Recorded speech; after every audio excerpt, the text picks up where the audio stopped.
Bonjour à tous. Alors après avoir fait la vidéo qui vous donnait quelques conseils pour constituer votre bande, je vais continuer cette série de vidéos en vous proposant là cette fois-ci un truc un peu plus poussé.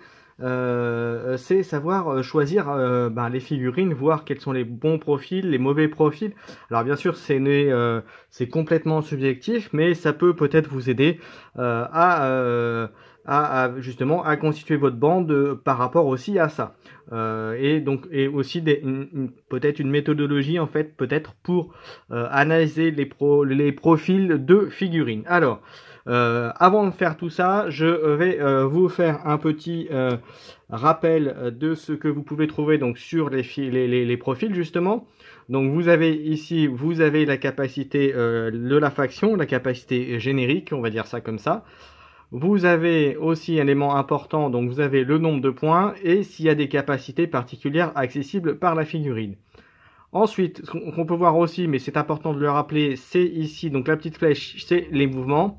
Alors, pour vous donner à peu près la moyenne de ce que vous pouvez en trouver dans les figurines, la moyenne c'est plutôt 4.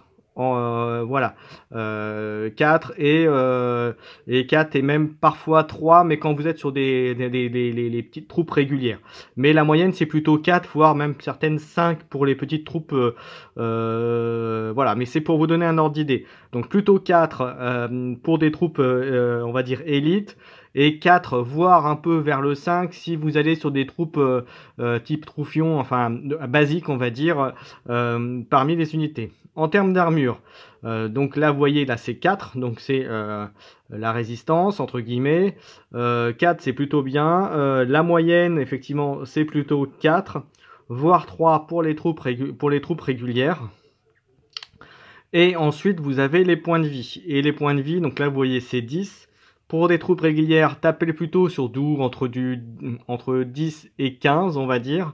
Et pour des grosses figurines, donc qui coûtent plus de 100, on va dire 125-130 points, tapez plutôt sur du 20-25, voire du 30 pour ce type de figurine. Mais là, bien sûr, plus on monte en points de vie, plus ça vous coûte aussi en points. Voilà. Ensuite, vous avez les types d'attaque. Donc là, vous voyez, c'est une épée, ça a une portée de 1. Quand c'est des corps à corps, bien sûr, c'est 1. Il est pas rare, quelques figurines ont à 2, mais 1, c'est, on va dire, c'est le courant. 3D, et donc ça, c'est pareil. Pour les Troufions, vous auriez 3D. Il peut arriver qu'il y en ait 2, mais ça, c'est plutôt pas bon, mais ça, on va voir ça après. Plutôt 2. Si vous avez 4 pour un prix comme ça, vous voyez, de 90, c'est plutôt pas mal. Là, c'est la force, 4. La moyenne, c'est effectivement, c'est 3-4. Souvent 3 pour les Troufions, et les dégâts 2-4. Pour les Troufions, ce sera plutôt du 1-3 en base, et pour des unités plus fortes, on va taper sur du 2, et ensuite c'est 3-4 derrière. Voilà. Après, les unités plus costauds vont avoir plutôt du 3-6 ou du 3-5. Voilà, en termes de capacité. Et ensuite, élément important, c'est les capacités particulières. Donc si vous n'en avez pas, ce qui est souvent le cas pour les unités, les troupes basiques, vous n'aurez pas des symboles ici, mais vous aurez par contre la capacité générique de la bande. Voilà, ça c'était pour le détail. Alors après, comme je disais, pour choisir les figurines, donc il faut regarder le coût en points. Donc ça vous donne une idée si c'est une troupe de base ou une troupe forte. Vous voyez, si je peux vous donner une ordre d'idée, vous avez... Alors attendez que je vous trouve ça.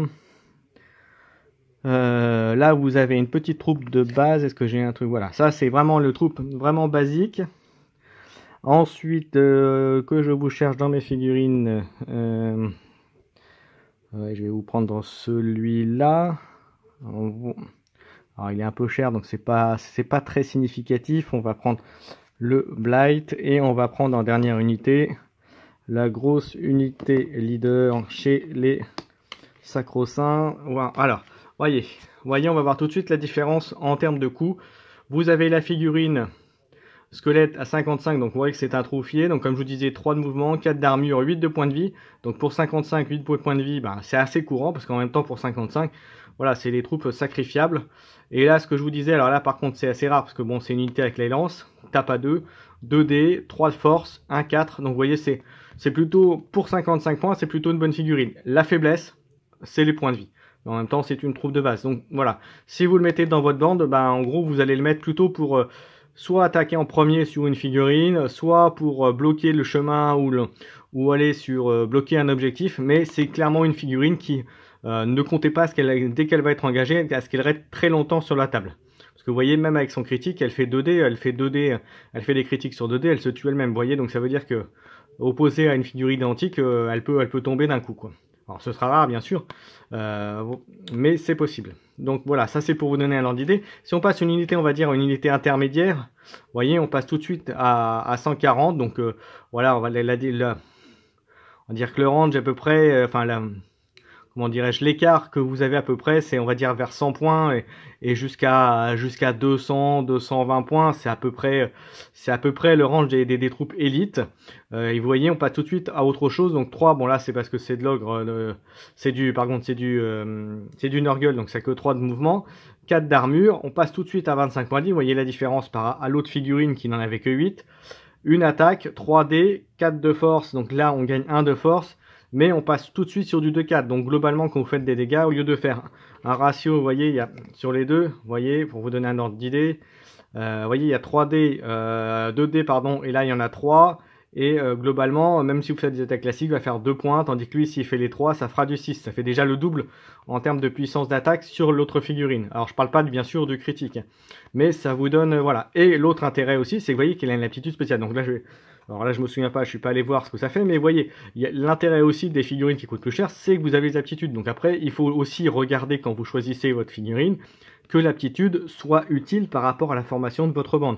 Concrètement, si vous avez un pouvoir qui vous dit il faut que ça affecte une autre figurine à 6 pouces, si vous savez que dans votre unité, voilà, lui il a que lui, mais que dans votre unité c'est des unités qui vont à 5 pouces, qui vont être tout de suite hors champ de cette figurine, bon bah vous savez qu'en situation de jeu, ce sera peut-être compliqué de l'utiliser.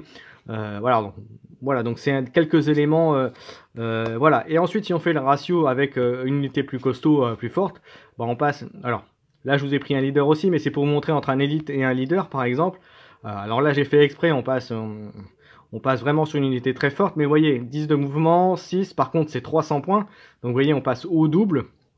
6 d'armure, donc l'armure encore au-dessus, et les points de vie, c'est encore au-dessus. Et à côté de ça, vous avez 3 capacités. Enfin, il y a la capacité du leader, plus 2 autres. Et là, vous voyez, pareil, c'est les 300 points se valent donc par l'armure, par le déplacement, par les points de vie, et par les attaques aussi, parce que même si vous voyez que 2D, c'est une force 4, c'est 2-5, donc vous pouvez faire, voilà, là où il mettrait à peu près la même chose sur des attaques basiques, bah, vous voyez que le critique, au lieu d'être à 4 avec le Nurgle, vous êtes à 5. Donc ça fait déjà très mal. Et si vous êtes à l'autre attaque, donc là qui est plus ciblé corps à corps, c'est 4D force 4 et c'est du 2-5. Donc en moyenne, vous allez, enfin si vous faites 4 attaques qui touchent, vous faites 8 au lieu de 6 pour le Nurgle. Donc vous voyez, c'est voilà, et si vous faites des critiques, ben alors là j'en parle pas. Donc vous voyez, c'est pour vous donner un peu de quelques billes pour choisir les figurines. Donc pour revenir un petit peu à ce que je disais sur la formation de la bande, donc il faut regarder, donc comme je précisais, faire un truc équilibré entre des unités fortes et des unités faibles, mais aussi voir les caractéristiques des figurines, des unités, pour que ce soit complémentaire. Si vous avez des unités qui bougent très peu, qui ont beaucoup d'armure, qui ont beaucoup de points de vie, et bien vous savez pertinemment que ces figurines-là, s'il y a besoin d'aller prendre des objectifs, c'est très bien. Et ce sera encore mieux si c'est très bien, mais ça va être très lent pour y aller. Par contre, si c'est une figurine que vous avez lors du déploiement la possibilité de mettre effectivement ou de faire venir tout de suite sur un objectif, pour tenir l'objectif, ce sera très bien. Mais à contraire de ça, voilà, le peu de mobilité va se compenser par le fait que ça peut tenir. Mais voilà, mais si à côté de ça, vous mettez à côté d'unités très peu mobiles, des unités, comme je disais tout à l'heure, très mobiles, et ben il y a un petit... Où est l'intérêt? Par contre, si vous partez d'entrée sur une idée de dire que vous allez prendre une bande qui va être très peu mobile, qui va être très résistante, et bah, pourquoi pas? Mais il faut savoir que vous aurez des scénarios où vous serez désavantagé parce que vous allez, voilà, concrètement, il y a des formations où vous allez démarrer, voilà, à ce bout de la carte, l'objectif va être à l'autre bout, ben, vous savez très bien que vous allez perdre un tour ou deux avant même d'espérer pouvoir atteindre l'objectif. Donc, ce qui laisse à votre partenaire de jeu tout le temps de contrer vos déplacements. Donc voilà, toute la difficulté est là. Qu'est-ce que je pourrais vous dire aussi par rapport au choix des figurines? Donc, voilà, tout ça je l'ai dit, donc par rapport aussi aux aptitudes, donc il ne faut pas oublier qu'une fois que vous avez choisi la bande, pour choisir les profils, et regarder par rapport au profil d'unité même, ne pas oublier de prendre en compte s'ils ont des habilités spéciales. Vous voyez là concrètement l'habilité là de celle-ci, là, enfin, voilà, et à quoi ça correspond pour voir si c'est utile ou non à la figurine, parce qu'il est pas rare que vous ayez des aptitudes leader qui sont souvent peuvent être chers, par exemple des triples ou des quadruples, vous en ferez pas tout le temps, voilà, et qui peuvent parfois, enfin même souvent d'ailleurs, être moins utiles que des doubles ou un autre triple qui sera utilisable par 2 ou 3 figurines autres et pas que votre leader, que la capacité du leader, pardon. Donc voilà, donc tout ça il faut savoir le prendre en compte, et c'est toute la difficulté de ce jeu là, c'est de choisir les profils de sa bande en conséquence. Qu'est-ce que je peux vous montrer d'autre comme profil? Vous voyez celui-là par rapport à l'autre guerrier, vous voyez 300 points, on passe à 185 à peu près une figurine, vous voyez, c'est un peu moins de mouvement. Bon après c'est pas une unité volante, hein, vous allez me dire, attendez, est-ce que je vous en prends un autre qui soit hop, voilà, un autre volant, voilà l'autre volant par rapport à l'autre, vous voyez, hop, je vais prendre celui-là, voilà les deux profils, vous voyez ces deux profils, il y en a un à 260, l'autre à 300, qu'est-ce qui va changer? Vous voyez, donc c'est les points de vie, donc vous voyez, vous avez 40 points pardon, de plus pour avoir 10 points de vie de plus, et en termes de dégâts, c'est à peu près la même chose, il fait même un peu plus de dégâts, vous voyez, à 260, 3,5 et 3,5 à 2, donc vous voyez, paradoxalement, les deux figurines sont très fortes, et ben vous voyez, si on prend celui-là, je préfère gagner 40 points en prenant celui-là. Alors, ok, c'est pas un leader, tout simplement parce que, vous voyez, il a une capacité qui globalement peut faire plus mal. Il a, dans les deux cas, ils ont 6 d'armure, donc c'est-à-dire qu'il faut, en gros, ils seront fait toucher que par un 5 ou un 6. Et 20 points de vie et 10 de déplacement. Donc dans ces cas-là, voilà. Les 40 points, vous pouvez vous en servir pour acheter un autre leader ou une autre figurine qui sera valable. Puis d'autant point que sur un coup à 1000 points, 300 points, ça veut dire que c'est direct un tiers de la bande. Pratiquement. Donc voilà. Donc voilà, c'est des petites choses comme ça qu'il faut voir. Après, si vous décidez de le prendre en leader, oui, pourquoi pas. Mais vous allez payer 300 points pour finalement pour gagner 40 points sur une autre. Alors est-ce que ça vaut? Avec 6, de toute façon, vous partez sur des decks de toute façon à 6, sur du 5 ou 6. Si vous avez des cogneurs en face, que vous ayez 20 ou 30, alors 10 points de vie, ça peut faire la différence.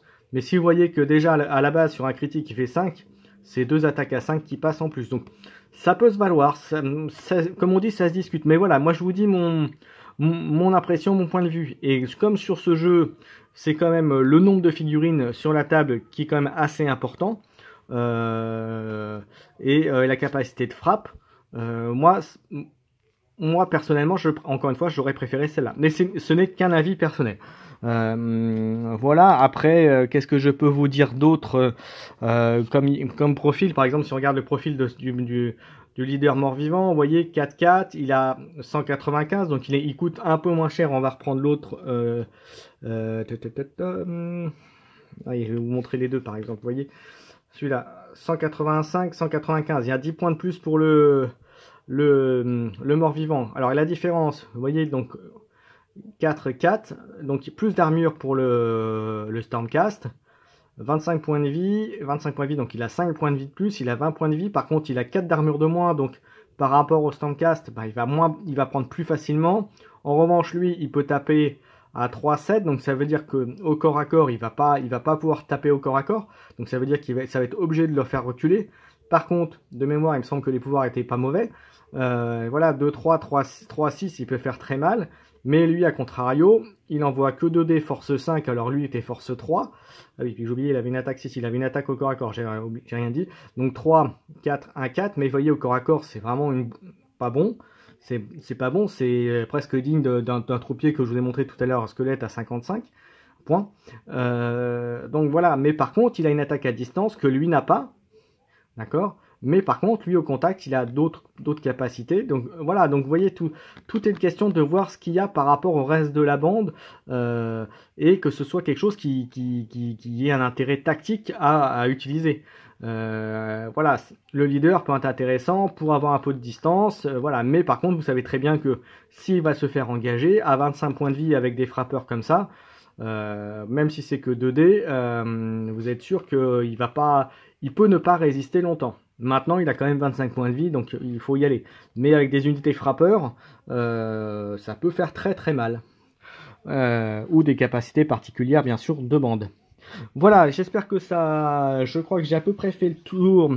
Voilà, encore une fois, ce n'est que des conseils, c'est complètement subjectif. J'espère que ça vous aidera à faire votre choix de profil lors de votre création de bande. Donc c'est la deuxième partie de mes conseils pour Warcry. N'hésitez pas à mettre vos petits pouces si vous aimez, à vous abonner à la chaîne si vous ne l'avez pas fait et si vous souhaitez continuer à avoir du contenu Warcry. N'hésitez pas à mettre vos commentaires aussi, ça mènera. Si vous voulez avoir des points précis à voir abordés, n'hésitez pas non plus, je pourrais vous préparer ça. Donc je reste à votre écoute et puis bah écoutez, bonne partie. Et puis bah, après aussi pour essayer vos bandes, après vous avez un mode solo qui a été traduit de l'anglais par la chaîne Lancer Critique que je vous invite à utiliser car c'est un bon moyen pour tester ces bandes. D'ailleurs, comme je leur avais dit, je ferai certainement très rapidement chose que je n'avais pas pu faire à cause du confinement et des problèmes un peu d'ordre privé, le faire là ces jours-ci, mais je vais le faire bientôt. Donc je vous encourage à utiliser le mode solo pour tester vos bandes. Et puis bah écoutez, amusez-vous bien, restez chez vous puisque le confinement est encore d'actualité. Et puis bah je vous dis à bientôt.